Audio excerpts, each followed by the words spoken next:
விதித்த விதியை இறைவனே மாற்ற மாட்டான். நீ அனுபவித்தே ஆக வேண்டும். அதுல இருந்து தப்புவதற்கு என்ன வழி என்று நாடாமல் இருந்தால் அது உனக்கு குறை என்பது கூடவா உனக்கு தெரியவில்லை? கைவினை செய்து எம்பிரான் கடல் போற்றுதும்.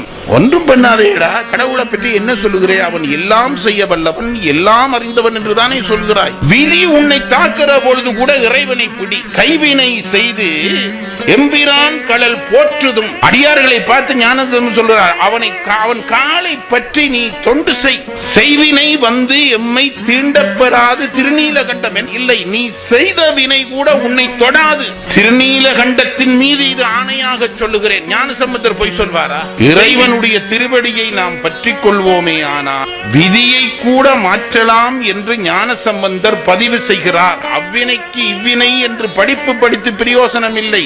இறைவனை பிடி, வினை தீரும்.